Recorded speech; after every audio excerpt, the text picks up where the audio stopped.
चौक पर जलसे के ऐलान के बाद ऑपोजिशन जमातों के इत्तेहाद पीडीएम ने 23 मार्च को मुल्क भर से काफिलों को लॉन्ग मार्च की सूरत में इस्लामाबाद पहुंचने की कॉल दे दी।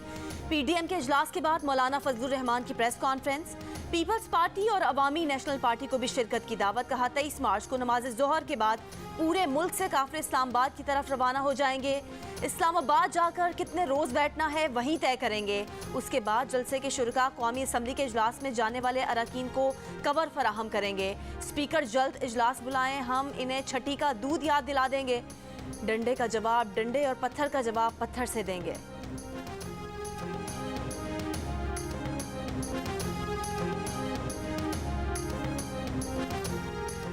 विफाकी वजीर फवाद चौधरी की पीडीएम के लॉन्ग मार्च के ऐलान पर तनकीद। कहा पहले ही कहा था फजलुर रहमान का असल एजेंडा इस्लामी वज़राए खारजा की कॉन्फ्रेंस के खिलाफ है।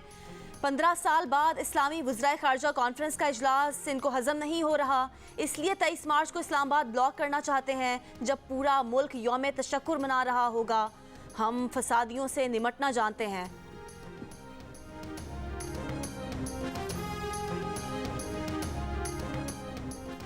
तहरीके अदम एतमाद का सामना करने की बजाय वजीर आजम और उनकी हुकूमत आइन शिकनी और फसाद की राह अपना चुकी है। पीडीएम इजलास के बाद जारी एलामिये में कहा गया है कि अरकान कौमी असम्बली को ऐवान में आने से रोकने की खुलेआम धमकियां दी जा रही हैं। उन्हें डराने धमकाने के लिए हुकूमत डी चौक पर जलसे का ऐलान कर चुकी है। अरकान असम्बली को आइनी जिम्मेदारियों से रोकना दस्तूर पाकिस्तान को सबोताज करने के मुतरादिफ है, जिसकी सजा आइन के आर्टिकल 6 में वाज़ेह है। किसी कायद, रहनुमा या पार्टी रुकन को कोई नुकसान पहुंचा तो वजीर आजम, विफाकी वज़रा और हुकूमत जिम्मेदार होगी। पीपल्स पार्टी और ANP ने लॉन्ग मार्च में शिरकत की दावत कबूल कर ली।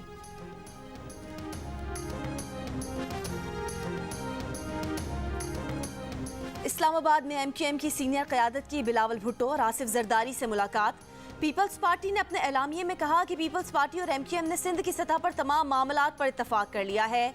MQM के रहनुमा वसीम अख्तर ने कहा कि पीपल्स पार्टी ने उनके नुकात से 100% इत्तफाक किया है। कुछ चीज़ों पर असम्बली में कानून साजी हो तो उसे अवाम के सामने रखने में आसानी होगी। मुलाकात के बाद MQM के वफ्द की चौधरी शुजात के घर पर मुस्लिम लीग काफ से मुशावरत।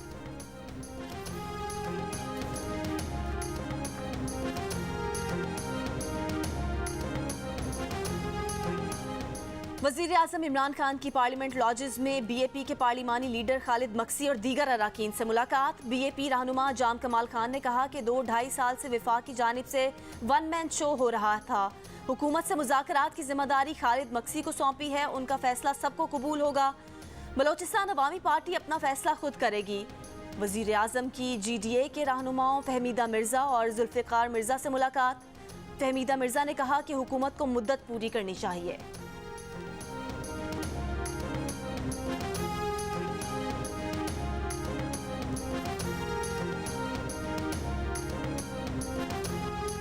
इमरान खान को वज़ारत-ए-उज़्मा से हटाने के लिए ऑपोजिशन की तहरीक पर वोटिंग 28 मार्च को होगी। PTI सेनेटर फैसल जावेद खान ने तारीख की तस्दीक कर दी।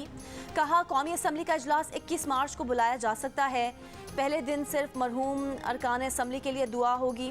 22, 23 और 24 मार्च को OIC इजलास के बाइस छुट्टी होगी। तहरीके अदम एतमाद मुमकिना तौर पर 25 मार्च को पेश होगी। 3 दिन बहस के बाद वोटिंग 28 मार्च को कराई जाएगी। इमरान खान ने कोर कमेटी इजलास में कहा कि अदम एतमाद से कोई परेशानी नहीं, इत्तेहादी कहीं नहीं जा रहे।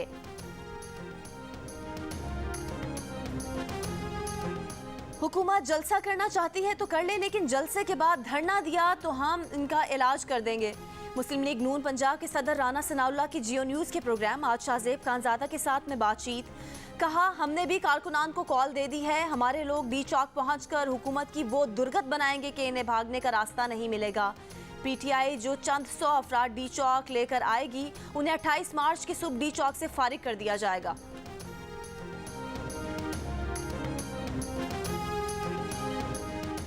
पीपल्स पार्टी रहनुमा और साबिक चेयरमैन सेनेट मियां रजा रब्बानी ने कहा कि हुकूमत बदनीयती की बुनियाद पर आर्टिकल 63A से मुतालिक गलत फहमी पैदा कर रही है। आर्टिकल 63A किसी रुकन को मर्जी का वोट डालने से रोकने के लिए इस्तेमाल नहीं हो सकता। स्पीकर के पास किसी रुकन को वोट डालने से रोकने का इख्तियार नहीं। 63A का मकसद एक रुकन को मुतनब्बा करना है। इस्तीफा दे दे, तहरीके अदम एतमाद हम वापस ले लेंगे, खत्म बात, इतनी छोटी सी बात है। अच्छा, इस्तीफ़ा दे दें और अपने आराम से घर चले जाएं। और अदम एतमाद ना ये जलसे, ना जुलूस, ना ये हंगामे, ये नहीं होंगे।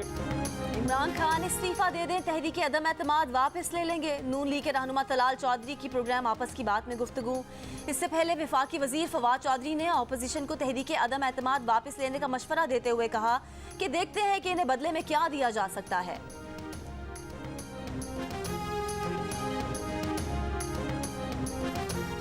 हमजा शहबाज की जहांगीर तरीन के घर आमद। तरीन ग्रुप ने वजीर आला पंजाब उस्मान बुज़दार को हटाने पर इत्तफाक कर लिया।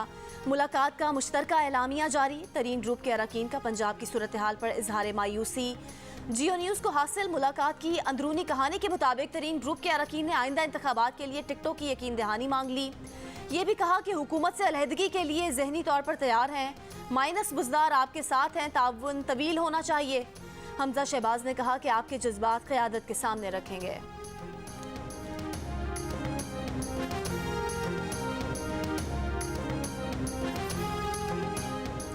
वफाकी वजीर अली जैदी का कहना है कि SSU सिंध के मजीद 300 एहलकार इस्लामाबाद पहुंच गए हैं। लगता है जरदारी माफिया ने लूटी दौलत के तहफ़्फ़ुज़ के लिए इक़दाम शुरू कर दिए हैं।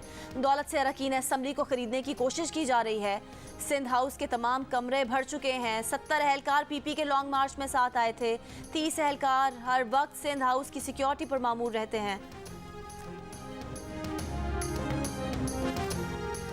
साबिक स्पीकर कौमी असम्बली और रहनुमा नून लीग सरदार अयास आदी का डी चौक इस्लामाबाद पर 20 लाख अफराद लाने का दावा। जियो न्यूज़ के प्रोग्राम कैपिटल टॉक में गुफ्तगू करते हुए उन्होंने कहा कि हुकूमत अगर डी चौक पर 10 लाख अफराद लाएगी तो हम 20 लाख अफराद लाएंगे ताकि वो हमारे लिए रास्ता बना सकें। प्रोग्राम में मौजूद JUI के रुकने कौमी असम्बली मौलाना जमालुद्दीन ने कहा कि अगर हुकूमत के 1 लाख अफराद के मुकाबले में हम सिर्फ 10 से 15 रज़ाकार ले आए तो वो उन 1 लाख अफराद को चलने नहीं देंगे। प्रोग्राम में काफ लीग के सेनेटर कामिल अली आगा ने कहा कि इस किस्म की मुकाबलेबाजी नहीं होनी चाहिए, इससे सिस्टम को खतरा हो सकता है।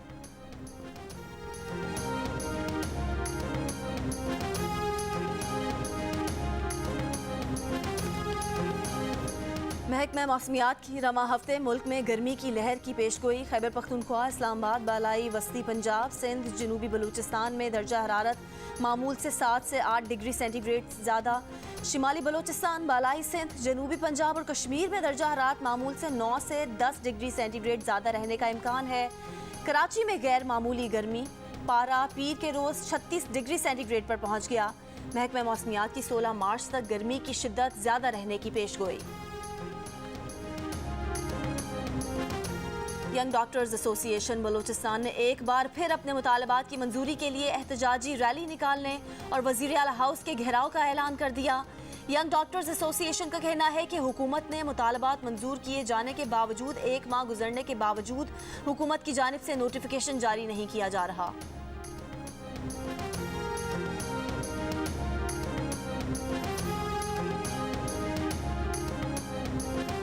जामिया पेशावर में असातिज़ा और मुलाजमीन का तनख्वाहों में कटौतियों की वापसी और दीगर मुतालबात के हक में एहतजाज। मुल्क में कोरोना मुस्बत केसेस की शरह 1.37 पर आ गई। NCOC के मुताबिक गुज़िश्ता 24 घंटों में कोरोना के 34,401 टेस्ट किए गए। 473 अफराद में कोरोना वायरस की तस्दीक हुई। गुज़िश्ता रोज़ कोरोना से मजीद 4 अफराद इंतकाल कर गए। 560 मरीजों की हालत तशवीशनाक है। कोयटा समेत बलूचिस्तान भर में मैट्रिक के सालाना इम्तिहानात आज से शुरू हो रहे हैं। मैट्रिक के सालाना इम्तिहानात में 1,40,000 तलबा और तालिबात शिरकत करेंगे। Balochistan board of intermediate and secondary education ने इम्तिहानात के लिए तमाम इंतजामात मुकम्मल कर लिए।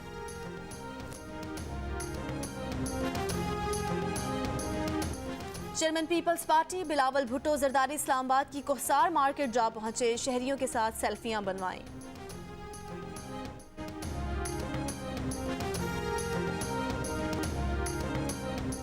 18 फरवरी को कौमी असम्बली का शेड्यूल्ड इजलास मुलतवी करके सदर पाकिस्तान ने पैका तरमीमी ऑर्डिनेंस जारी कर दिया। इजलास मुलतवी करने से ही बदनीयती जाहिर है कि ऑर्डिनेंस के इजरा के लिए ऐसा किया गया। जिस तरह से ऑर्डिनेंस लाया गया वो ड्रैकोनियन लॉ की क्लासिक मिसाल है। पैका तरमीमी ऑर्डिनेंस के खिलाफ सहाफ़ती तंजीमों और सीनियर सहाफ़ियों के वकला की दलील। इस्लामाबाद हाई कोर्ट में जारी केस में अटॉर्नी जनरल मसरूफियत के बाइस पेश न हुए। आइंदा समात पर 21 मार्च को अटॉर्नी जनरल से दलाइल तलब कर लिए गए। सीनियर कानूनदान मुनीर मलिक ने कहा कि ऑर्डिनेंस का इजरा एग्जीक्यूटिव पावर है जो अदालती नजरसानी से मशरूत है।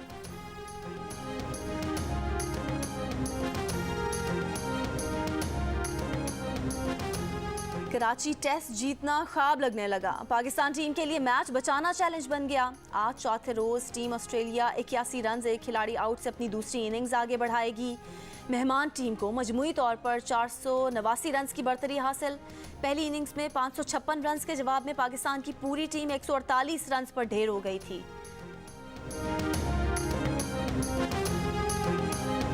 एशियन स्नूकर चैंपियनशिप में पाकिस्तान के मोहम्मद सज्जाद और मोहम्मद आसिफ क्वार्टर फाइनल में पहुंच गए। वर्ल्ड चैंपियन एहसन रमजान को प्री क्वार्टर फाइनल में भारत के खिलाड़ी ने हराया था।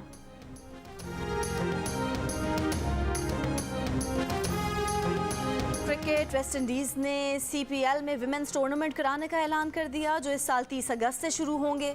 विमेन सीपीएल में 3 टीमें बारबाडोस रॉयल्स, गियाना एमेजॉन और टर्नबागो शरीक होंगी। टूर्नामेंट में वेस्ट इंडीज समेत दुनिया भर की खवातीन खिलाड़ी एक्शन में होंगी।